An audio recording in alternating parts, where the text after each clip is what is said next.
경제 침탈 부분 제목을 좀 쓰시죠. 일제히 경제 침탈이라고 제목을 쓰시고 시작할게요.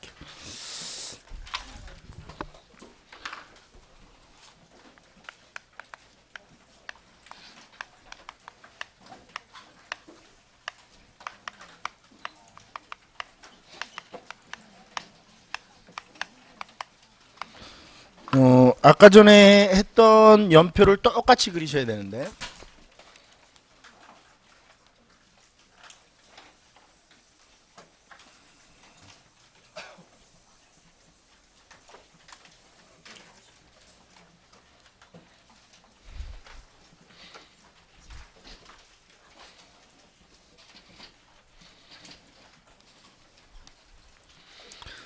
어 1910년대, 1920년대, 1930년대 일본의 경제 침탈을 좀 정리를 한번 해봅시다. 자, 밑에다 하나 쓰는데요. 중요한 것부터 한번 써볼게요. 일본이 이때 우리나라에서 가져간 것이 무엇이냐? 뺏어간 것이 땅입니다. 땅. 뭐를 가져갔다고요? 근데 뭐 땅 이러면 좀 너무 초등학생 같으니까 토지조사 사업 이렇게 좀 써놓으세요. 무슨 사업?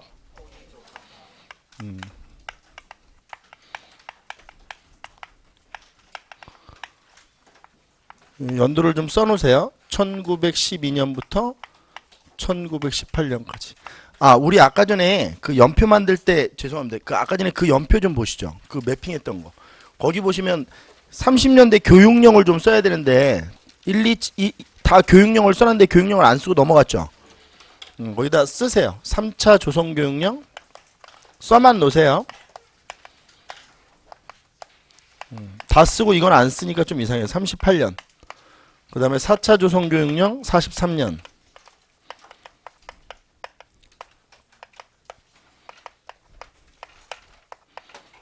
저번 시간 지금 했던 거.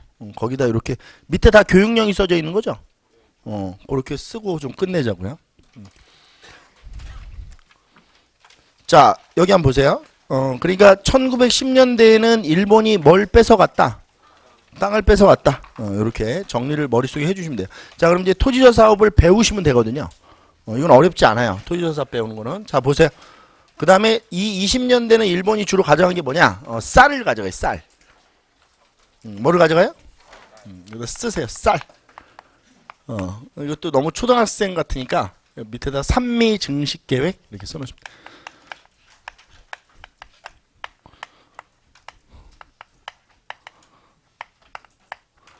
산미 증식 계획도 이따가 좀 복잡한데 이것도 이따가 할 때 정리를 좀 할 텐데 1920년부터 1934년까지 산미 증식 계획이 시행이 됩니다. 그리고 이제 주의하셔야 될 거는 요게 중단됐다가 다시 재개돼요. 40년에. 산미 증식 계획이 중단됐다가 다시 어떻게 된다고요? 이게 재개되는데 이 재개됐던 시기가 또 40년이에요. 그러면 제가 이거 주의하라고 지금 얘기하는 건데 이걸 왜 주의하셔야 되냐면 우리가 지금 여기에 넣는데 대부분 수험생들이 산미 증식 계획 그러면 20년대 이렇게 공부하거든요. 근데 공무원에서는 그렇게 하면 안 돼요. 지금 이 연도가 여기까지 밀려 있는 거죠. 그쵸? 34년까지. 그리고 40년에도 뭐가 있고 산미증식 계획이 있으니까 산미증식 계획 이런다고 해서 그냥 20년대 이렇게 딱 찾으면 안 돼요. 그러니까 잘 읽어봐야 돼. 자료를. 자, 그 다음에 이걸 먼저 할 거거든요. 우리가. 이때는 뭐냐? 이때는 다 가져가요. 다. 그럼 이 다 가져간다는 걸 보여주는 게 뭐냐? 이게 이제 국가 총동원령이에요.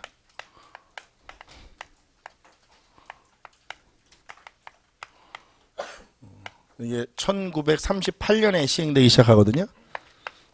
이 국가 총동원령이 아주 중요합니다.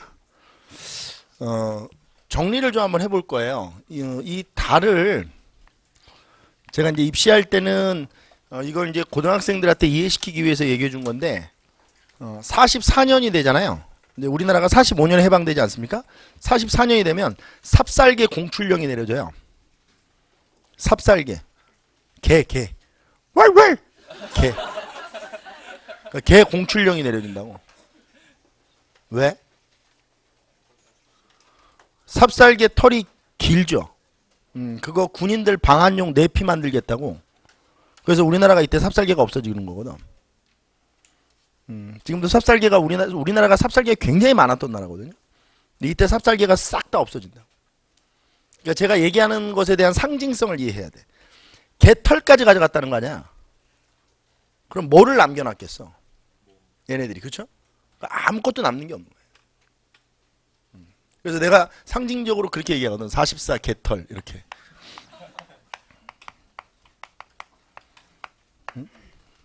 이제 달을 보여주는 거죠. 자, 지금 우리 이거를 좀 할 텐데요. 요 시기는 이 1930년대는 우리가 이제 공부할 때 국가 총동원령 선포되기 전과 후를 좀 구분을 하셔야 돼요. 자, 어떻게 구분하는지 한번 볼게요. 30년대 초에 바로 뭐가 시작되냐면 병참 기지화 정책은 시작돼요. 뭐가 시작된다고요? 병참 기지화 30년대 초라고 해야지 중서가. 30년 초가 뭐니? 30년대 초. 병참 기지화 정책이 추진돼요.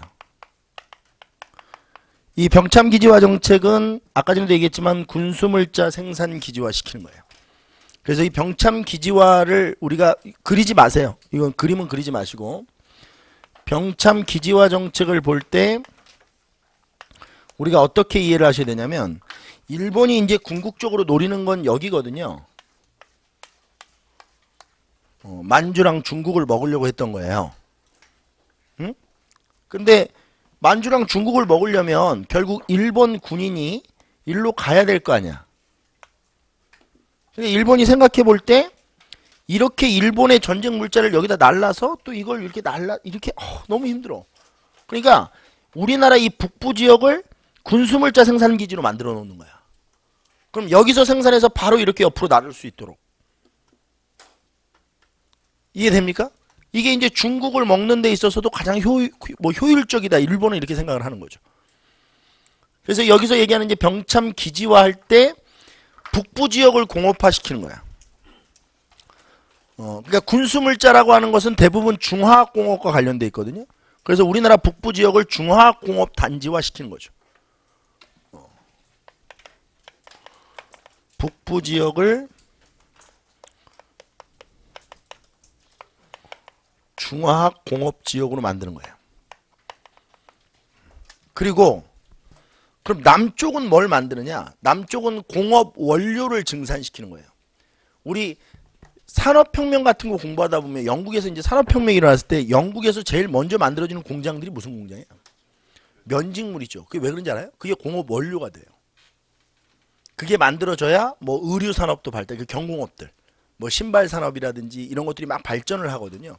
그리고 그 면방직이 만들어지는 그 시스템 그런 것들이 각 공장에 다 어떤 원형이 되거든요. 그래서 이게 공업 원료 증산 정책이기 때문에 30년대 이제 우리나라를 일본이 공업화시키기 위해서는 제일 먼저 또 만들어야 될 게 면직물 공장들을 만들어야 돼요. 그 면직물 공장은 어디다 만드냐면 남쪽에다. 그러니까 북쪽에다는 중화학 공업을 만들고 남쪽에다는 뭐 면직물. 이걸 이제 그러니까 남면 북양 정책이라고 해. 남쪽에 면직물 공업을 만드는 걸 남면 북양 정책을 추진하거든요. 그럼 이걸 원칙적으로만 좀 풀이해 볼게요. 남면이라는 건 뭐냐면 남쪽에는 무슨 공업을 만드는 거라고요? 면직물 공업이에요. 그러니까 남부 면직물 공업이 들어서는 거죠.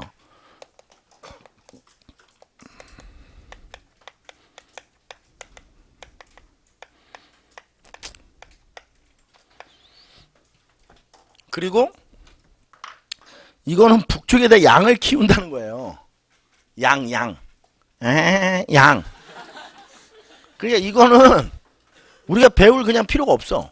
그러니까 면직물 공업이 중요한 거야. 공업화 정책에서는.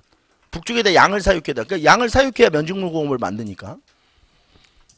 그래서 이거 두 개를 합치면 뭐가 되는 거냐면 남면 북중화학, 제가 이렇게 부르라고 하는 거거든. 그러니까 1930년대 전반부에 우리나라 남쪽에는 무슨 공업이? 면직물 공업이 육성되고 북쪽에는 무슨 공업이? 중화학 공업이 육성됩니다. 그러니까 남면 북양 이러지 말고 남면 북중화학 이렇게 되는 게 맞는 거야. 공업화 정책으로만 보면. 그리고 이 남면 북양 정책이 가끔씩 연도수를 물어봐요. 34년부터 시작이 되거든요. 병참 기지화 정책은 뚜렷하게 시작되는 시기가 없어요. 그러니까 일본의 군부 쿠데타 성공 이후에 그냥 시작된다 이렇게 보시면 되는데 이건 34년이거든요. 왜냐하면 이게 중단되는 이유이기 때문에 그래요. 그러니까 농촌에서 산미 증식 계획이 중단되고 뭘로 바뀌는 시기예요? 남면 북양 정책으로 농업 정책이나 이런 것들이 다 바뀌는 거예요.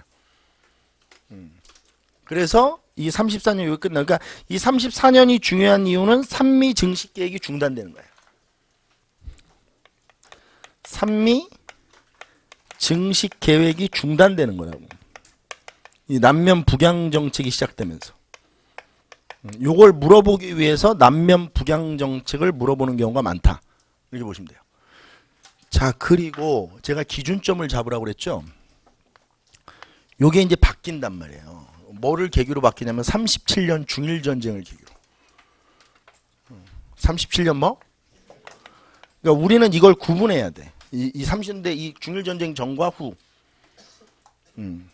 중일전쟁. 중일전쟁이 터지면서 어떻게 바뀌느냐? 바로 이거야. 국가총동원법. 국가총동원령이 발표된다는 거죠. 38년에. 38년 다시 한번 써주세요. 국가총동원령이.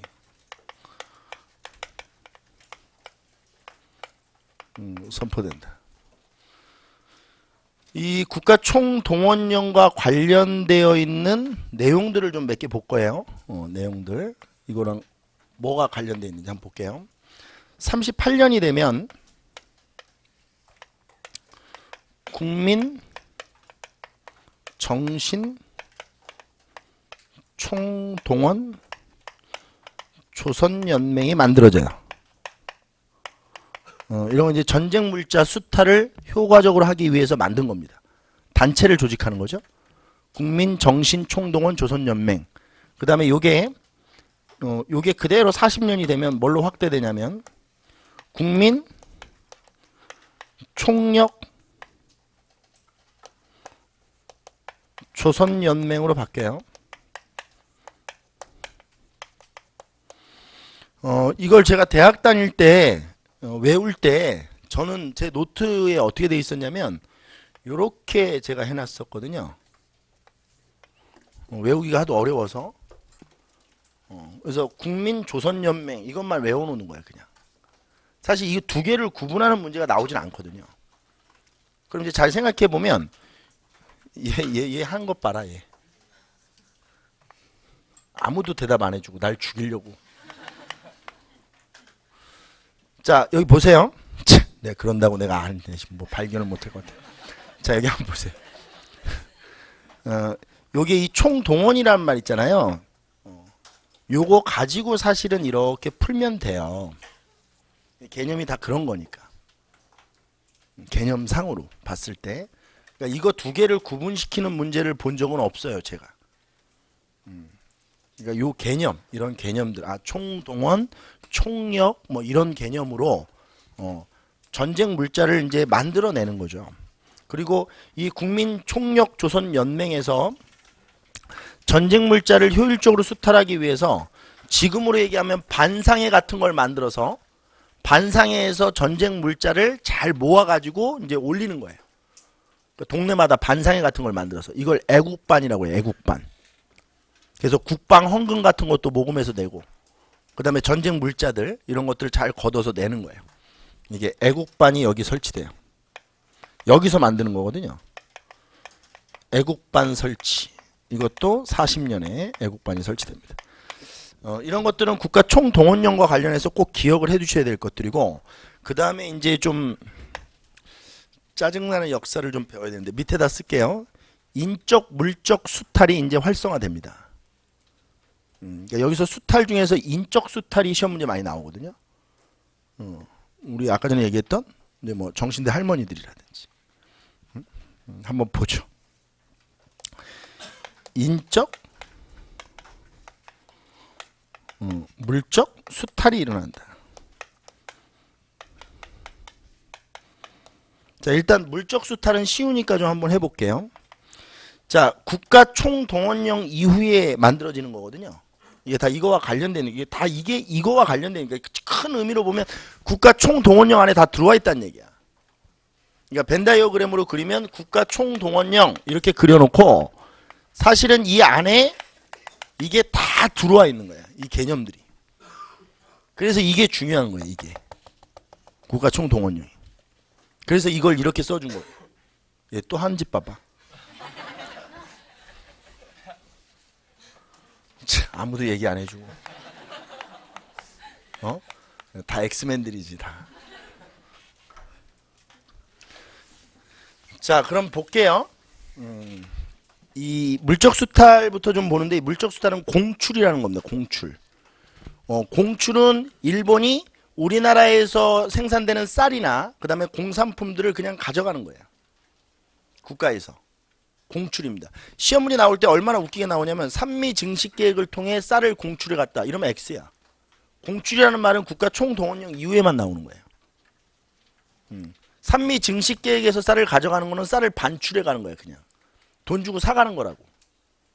공출은 그냥 가져가는 거고. 개념이 달라요. 알겠어요? 공출과 반출은 다른 거야. 반출은 일본으로 가져가는 거고, 공출은 공식적, 그러니까 국가에서 걷어서 그냥 가져가는 거야. 이게 공출. 그러니까 사료를 읽다가, 자, 제가 하는 말 잘, 사료를 읽다가 공출이라는 말이 탁 나왔다. 그럼 이건 무조건 시대 키워드야. 38년 이후구나. 이렇게 풀면 돼. 뭐 이후구나? 공출은 다 할 필요는 없어. 뭐 공출도 쌀 공출용도 있고 금속 공출용도 있고 뭐 종류가 여러 가지니까, 이거는 뭐 이유다? 국가 총동원령 선포 이유다. 이렇게만 밀고 가면 되는 거야. 그 다음에 이렇게 공출을 해주니, 금속 공출용 같은 건데 이렇게 해주니 뭐 숟가락, 밥그릇 뭐 다 가져가. 그래서 이때 우리나라 사람들이 비빔밥 먹고, 바가지 같은 데다. 우리 전주 비빔밥 이런 거 말고 우리가 집에서 먹는 비빔밥. 알겠어요? 우리는 집에서 전주 비빔밥을 만들어 먹지 않잖아. 딱 락앤락 딱딱딱 다 부어. 그치? 그래서 고추장 딱 뿌려서, 난 들기름 좋아하거든요. 들기름 쫙 뿌려서 확 비벼가지고. 이게 애완의 음식이야. 그릇이 없어서 그렇게 먹는 거야. 온 가족이 둘러 앉아서 모든 반찬들 다 넣고 그냥 비벼서 먹는 거죠. 이게 슬픔의 음식인데 되게 맛있어. 너무 맛있어. 저희 어머님이 옛날에, 서가 비빔밥 먹고 싶지 않니? 이렇게 물으면 냉장고 청소하겠다는 거거든. 아들을 이런 식으로 이용하는 거야. 그 다음에 이렇게 다 가져가니까 당연히 배급을 주죠. 배급. 그래서 공출, 배급 이런 거는 이때의 키워드다. 이렇게 보시면 돼요. 자, 그 다음에 인적수탈 부분인데요. 인적수탈 부분은 조금 체계적으로 정리를 할 거거든요. 하나씩 하나씩 볼게요.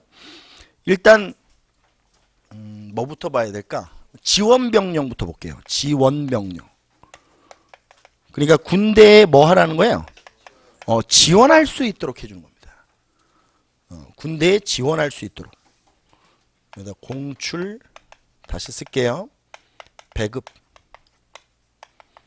지원해라. 이게 이제 38년에 지원병령이 나와. 근데 지금 전쟁 중 아닙니까? 누가 지원해요? 정신 나갔습니까? 전쟁 중인데 군대 지원하면 어떻게 해요? 그렇죠? 아이언맨도 아니고. 아무도 지원을 하지 않아요. 그러니까 이제 일본이 그렇다면 학생들도 지원할 수 있는 혜택을 주겠다. 이게 이제 학도 지원병령이라는 거예요. 학도 지원병령. 이게 이제 43년이에요. 그러면 학생들은 아메바입니까? 아무도 지원하지 않죠. 그래서 이제 나중에 일본이 그래 그렇다면 그냥 강제로 잡아갈게. 이게 이제 징병령이에요. 이게 뭐예요? 징병령은 44년에. 그 다음에 그러니까 이거는 보면 이제 군대와 관련된 거네요. 그렇죠? 그럼 이제 이 두 번째는 뭐냐면 노동수탈. 뭐 수탈? 이게 이제 징용령이라는 겁니다. 이게 39년이죠. 군함도가 언제 개봉한다고 그러던데? 7월? 여름에 개봉하나? 하여튼 군함도가 이거죠? 그쵸? 일본의 징용으로 끌려간 사람들의 이야기, 그죠? 나쁜 놈의 새끼들. 그 다음에 국민근로복령.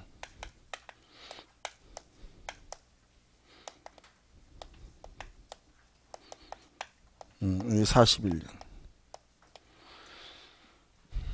여자 정신대 근무령 44년.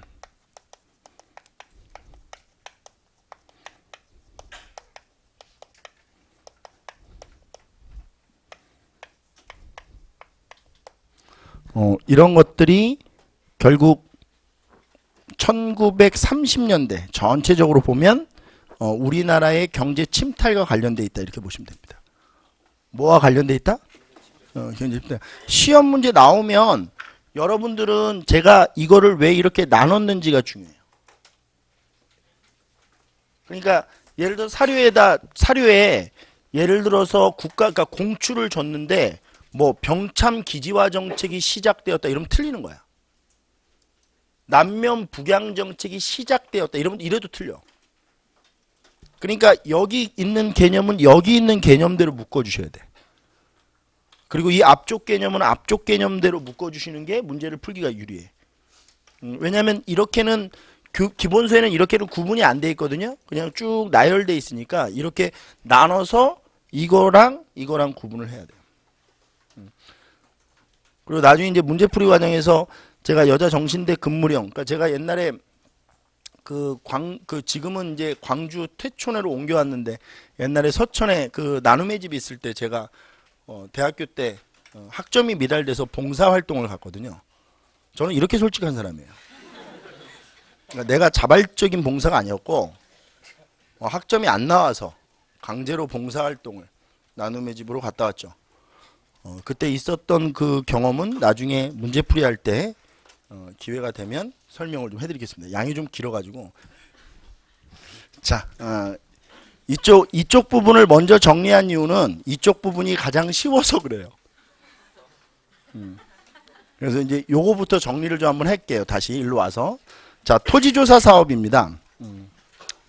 일단 원칙을 좀 한번 보죠. 토지조사 사업을. 이 토지조사 사업은 자, 여기 볼게요. 이 토지조사 사업. 이 토지조사 사업은 말 그대로 토지를 조사하는 거예요.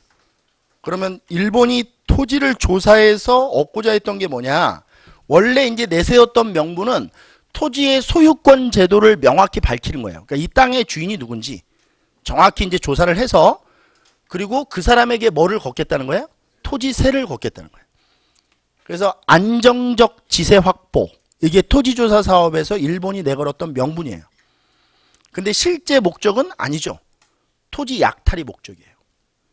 왜냐하면 우리나라는 주인 없는 땅이 많았거든. 여기서 주인 없는 땅이 뭐냐면 신고 주체가 불명확할 수밖에 없는 땅들이 있어. 우리나라는. 대표적인 게 어떤 거냐? 경주 김씨의 선산. 이걸 누구 이름으로 신고할 거야? 그러면 경주 김씨가 다 모여서 누구 이름으로 할지 정해야 되는데 그러면 또 기한이 끝나. 신고 기한이 있으니까. 그러니까 이러면서 다 약탈해 가는 거거든. 이래저래한 핑계를 대면서 한번 정리해 보죠. 자, 한번 볼게요. 임시 토지 조사국이 설치돼요. 일단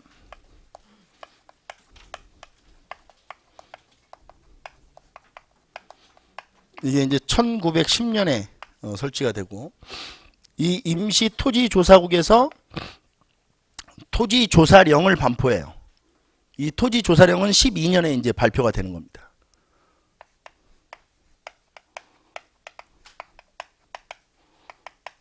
토지 조사령이 12년에 이제 발표가 되죠.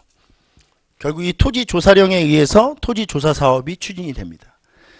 일본이 내세웠던 토지 조사 사업의 명분은 근대적 토지 소유권 제도를 확립하여 이거예요. 근대적 토지 소유권, 그러니까 땅의 주인이 누군지를 명확히 밝혀 지세 수입을 안정적으로 확보하겠다. 근대적 토지 소유권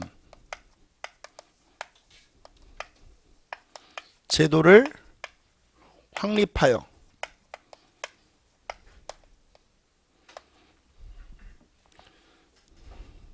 안정적인 지세 수입을 확보하겠다.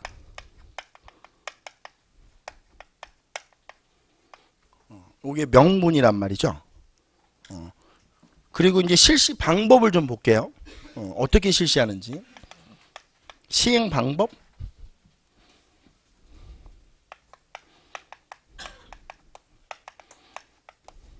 이것도 재밌죠. 노란색으로 쓸 거예요. 기한부 신고제라는 방법을 채택해요.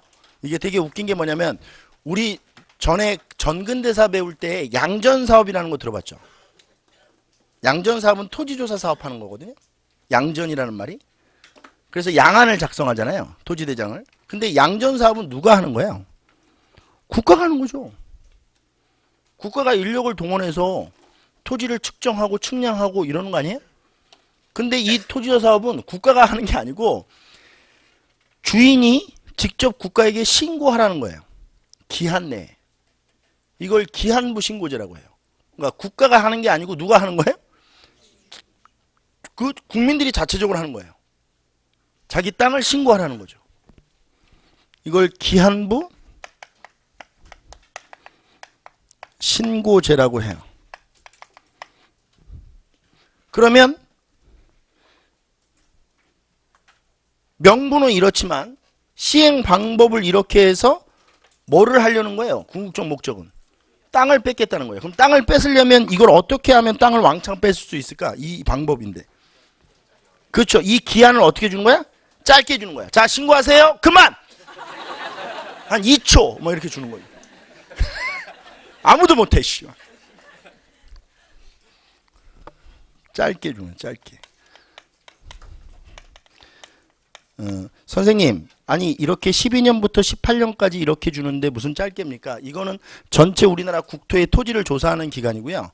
실제로 지역마다 조사가 되거든요. 그러니까 예를 들어서 지금 우리가 있는 이곳, 예를 들어서 노량진을 조사한다 라고 했을 때 노량진의 토지를 조사한다? 그러면 한 일주일 정도 주는 거예요. 그러니까 이건 말도 안 되는 기간이거든요. 일주일 안에 토지를 다 신고하라는 거예요. 왜냐하면 부재지주들도 있잖아요. 이 지역에 땅을 갖고 있지만 이 지역에 안 사는 사람들도 있다고. 그럼 그 사람들이 와서 직접 신고해야 되는데 옛날에 교통이 그렇게 편리하지도 않은데 일주일 안에 이거를 하라는 건 말이 안 되지.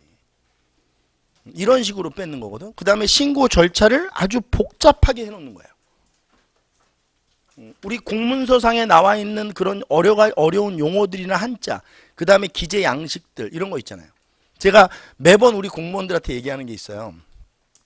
관공서에 이제 근무를 하시잖아요. 그러면 이제 민원을 오시는 분들이 있잖아요. 민원 처리를 하러 오시는 분들이 있는데 그분들이 뭔가 이렇게 서류를 쓰죠. 뭐 우리 등본을 하나 떼더라도 이렇게 서류를 쓰잖아요.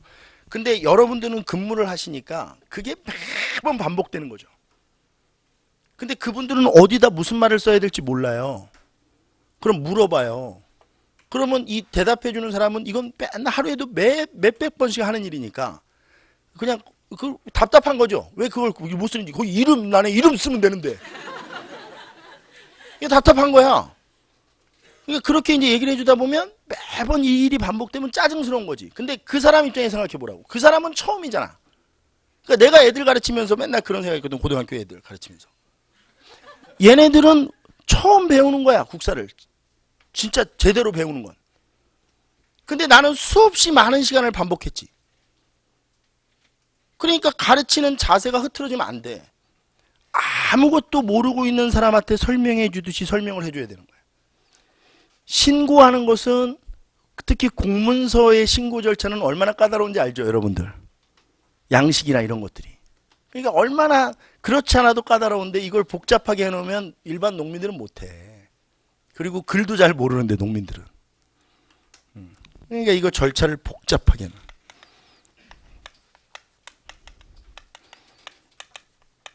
이렇게 해서 결과적으로 전 국토의 40%를 뺏어버려.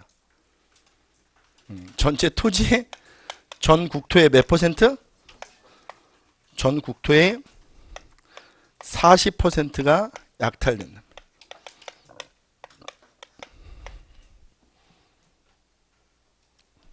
그리고 이걸 가지고 좀 한번 해볼게요. 자, 이 40% 약탈된 토지는 그럼 누가 소유하는 거야? 총독부. 이건 주인 없는 땅이니까 국유화 시켰을 거 아니에요. 이건 누가 소유해요? 총독부가 소유하죠. 그럼 총독부는 이 땅을 어떻게 이용했을까?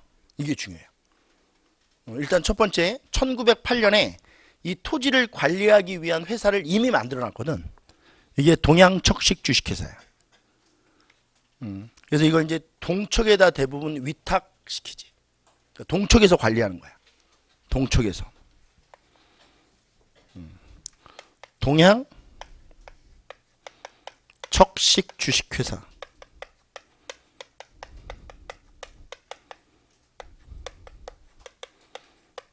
여기서 관리를 하는 거야. 이 동척에서 가지고 있는 땅들은 대부분 어떻게 하냐면 조선인들에게 뭘 주겠어? 소작을 줘. 이해돼요? 그래서 동척에서 뭘 걷어?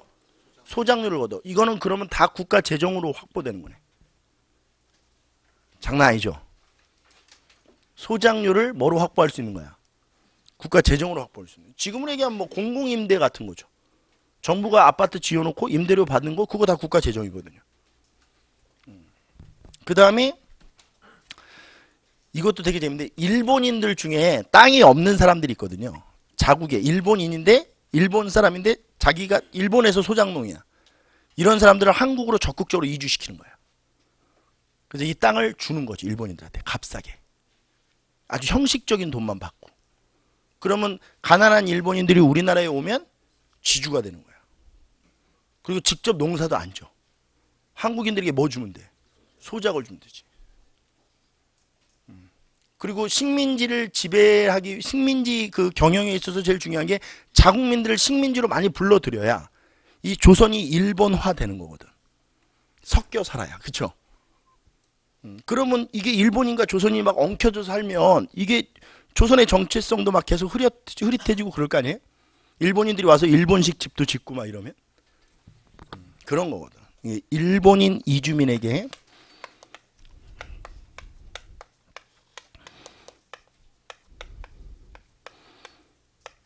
불화하는 거예요. 불화. 불화라는 말은 나중에 배우시는데요. 국가가 가지고 있는 재산을 민영화시키는 것. 이걸 불화한다고 그래요. 그러니까 국가 소유의 재산을 개인에게 주는 거 있죠? 그걸 뭐 한다고 그래요? 불화한다. 이렇게 불러요. 그러니까 동양척식 주식회사에서 관리하거나 일본인 이주민에게 불화했다. 이렇게 보는 거예요. 자, 그럼 이제 밑에다 쓸게요. 여기 결과라고 쓰세요. 산미 증식, 저기 토지조사 사업의 결과. 자, 이 결과를 하나씩 볼게요.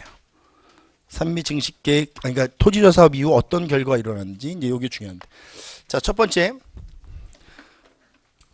소유권의 법적인 어떤 보장이 이루어졌죠, 이제. 그러니까 실제로 신고를 이제 한 사람들은 이 땅이 자신의 것이라는 걸 법적으로 완전히 보호받는 거 아닙니까? 그러니까 토지에 대해서는 소유권만 보장해 주는 거죠. 그렇죠? 지주의 토지 소유권이 이제 보장되었다는 거예요. 그럼 지주들의 입장에서 보면, 그러니까 넓은 땅을 가지고 있던 지주들의 입장에서 보면 신고를 잘 한 사람들이거든요, 대부분. 땅을 많이 가지고 있는 지주들은 대부분 옛날에 양반들이었을 것이고, 좀 배운 사람들은 신고 절차가 좀 복잡해도 잘해서 신고했을 거 아니에요. 글도 모르고 이런 사람들이 아니니까. 그럼 이제 이런 사람들은 그 토지 소유에 대한 완벽한 법적 보장, 지금으로 얘기하면 이제 등기부등본, 이런 건 이제 토지 등기부등본 이런 거 발행해 준 거 아니에요, 국가에서?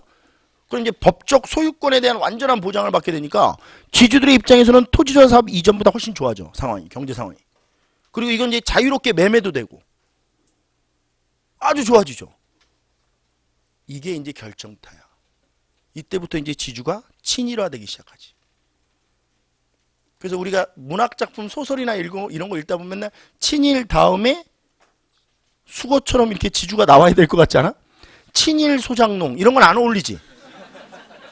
어울려? 그게? 그런 얘기 들어봤어? 친일 소장농, 친일 농민 이런 거 잘 안 어울리지? 근데 친일 그러면 뒤에 지주가 나오면 아주 어울리지. 그렇지 않습니까? 그게 이때부터. 결국 지주의 소유권은 보장받으면서 이제 지주의 친일화가 일어나고, 일본 정부 입장에서 보면 어떤 일이 일어나느냐, 가진 자들을 식민 통치의 동반자로서 완벽히 포섭하는 거야. 실제로 국가 경제를 운영하는 데 있어서 돈 있는 새끼들만 자기 편 들어주면 되는 거거든. 응? 몇몇 기업만 잘 해주면 되는 거야. 어차피 세금 부족한 거는 뭐 빙신들한테 뭐 1,000원씩 5,000원씩 거두면 되는 거니까. 그렇게 되는 거야, 사실은. 정리 한번 해볼게요. 지주의 토지 소유권이 보장되면서 지주의 뭐가 일어나고? 친일화가 일어나고. 그리고 일본 정부 입장에서 보면 어떤 일이 일어나요? 지주를 식민 통치의 동반자로 완벽히 포섭하는 거죠. 그러니까 이걸 지금으로 얘기하면 자본가들을 포섭한 거야.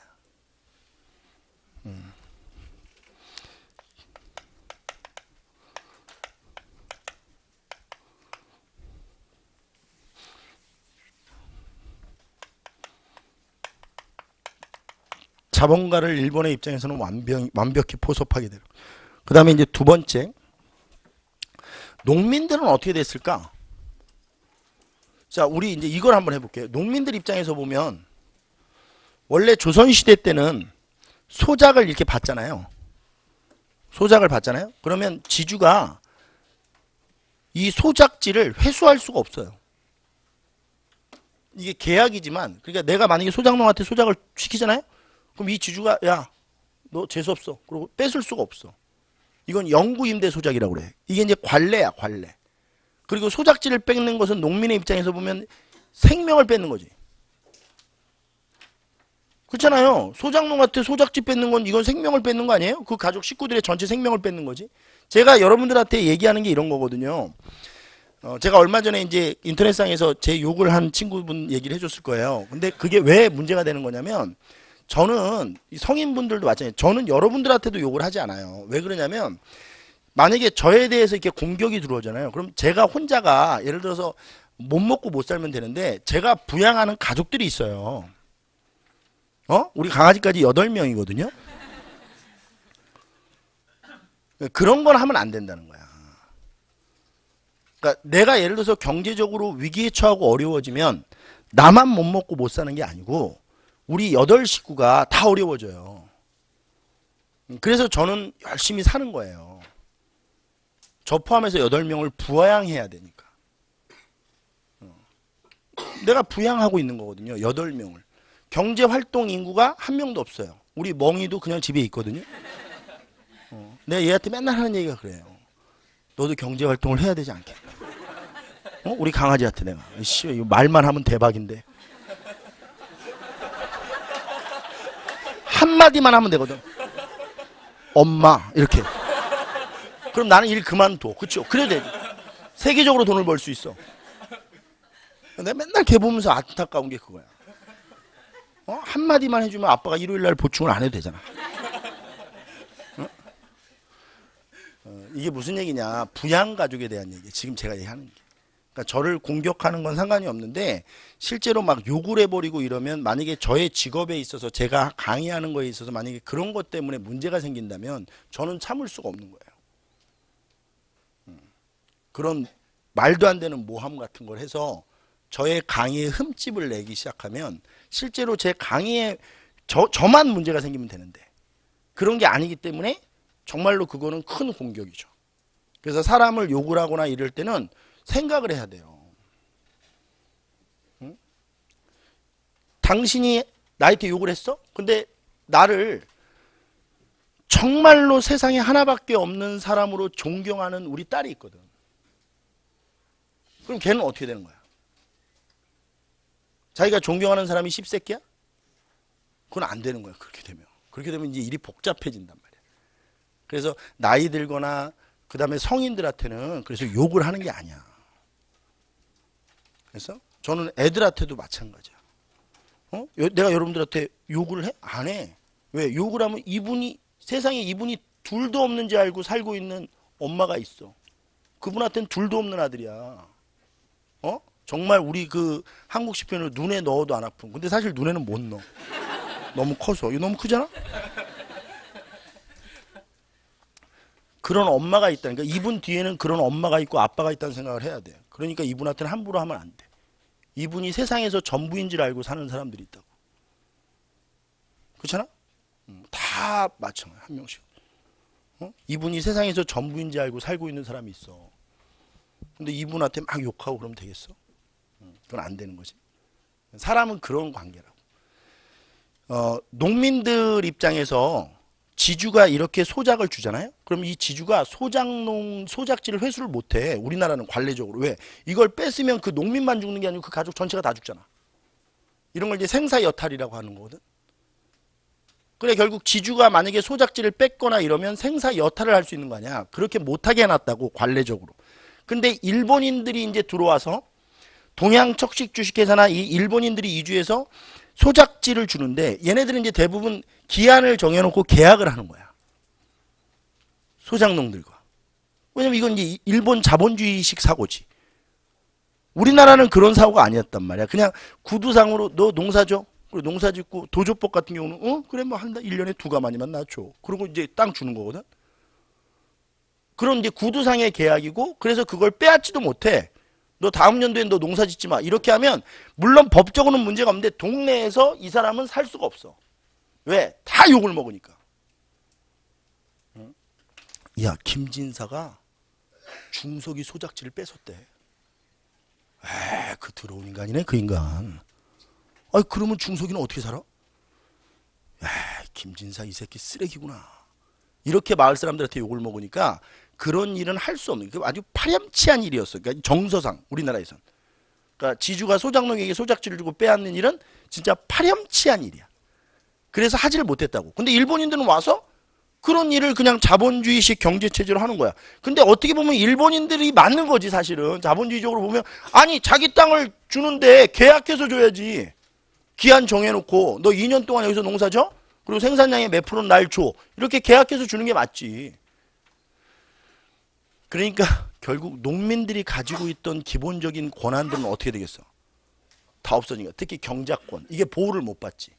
경작권이라는 게 뭐냐면 이 땅에서 농사를 지을 수 있는 권한이거든. 그럼 경작권이 있다는 얘기는 소작지를 회수할 수가 없다는 얘기야. 근데 소작지가 회수가 되면 농민들의 경작권은 이걸 근데 누구한테 얘기해? 농민들 입장에서 농사 짓지 말래. 이걸 얘기할 데가 없는 거지. 이게 기한부 계약직 소작농이 돼. 이 기한부 계약직 소작농이라는 게 뭐냐면 여기서 얘기하는 게 뭐냐면 농민들의 경작권이 보장을 못 받는 거야.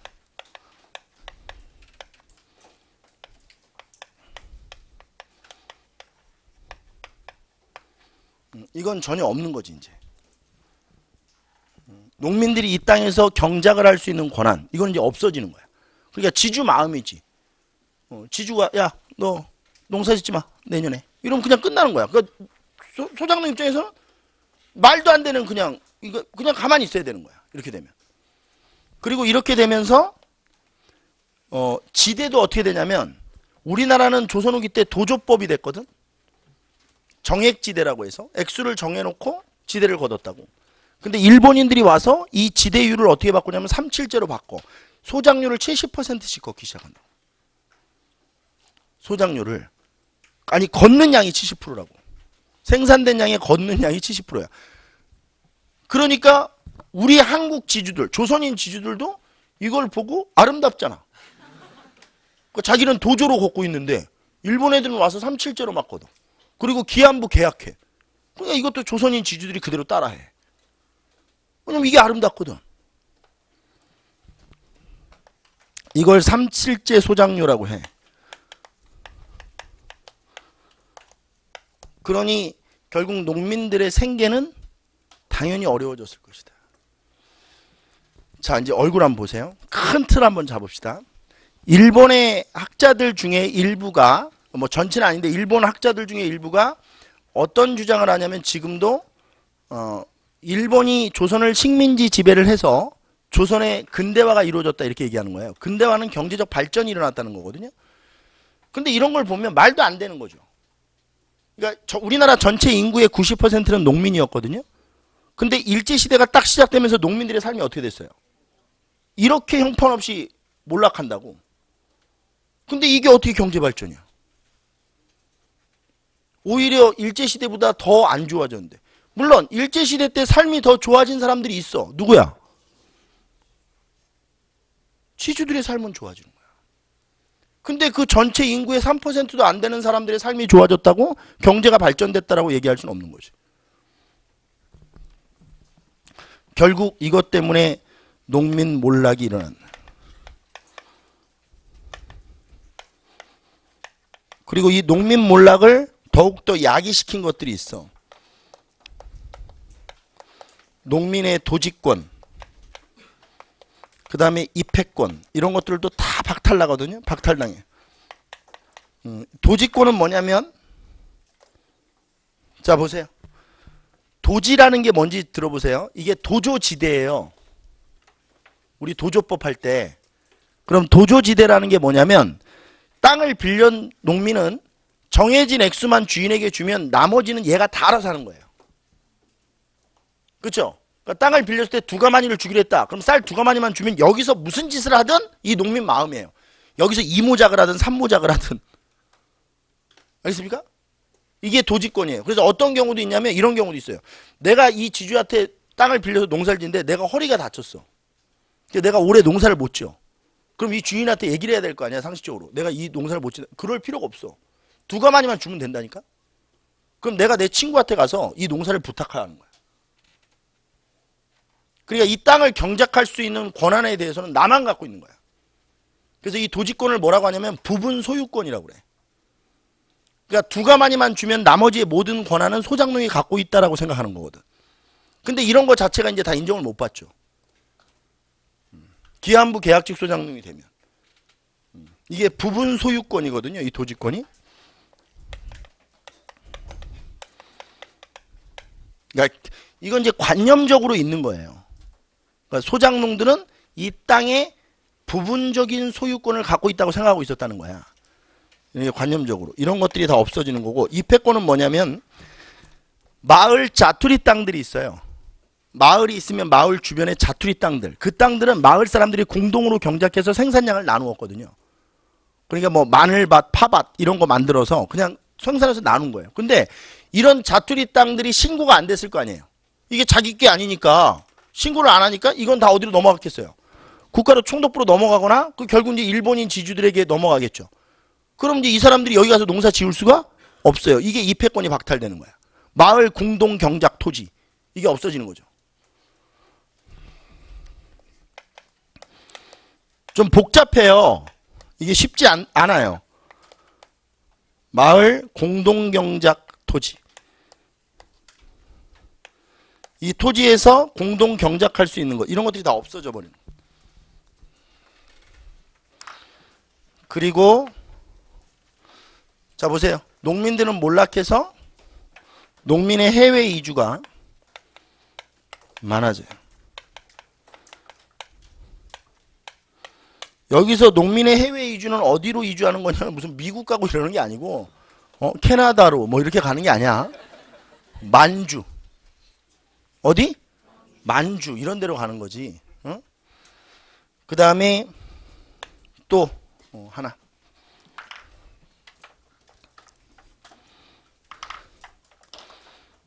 어떻게 됐든 간에 총독부의 지세 수입은 늘어난다는 거야. 총독부의 지세 수입은 증가한다. 이게 2배 정도 증가한다고 그러죠. 요게 토지 조사 사업의 결과다 이렇게 보시면 돼요. 근데 전체 틀을 잘 잡아보면 결국 토지 조사 사업에서 농민들의 삶이 어떻게 졌다는 걸 이해해야 돼. 매우 힘들어졌다는 거죠. 매우 힘들어졌다. 자, 잠깐 쉬었다가 이어서 가겠습니다. 쉬세요.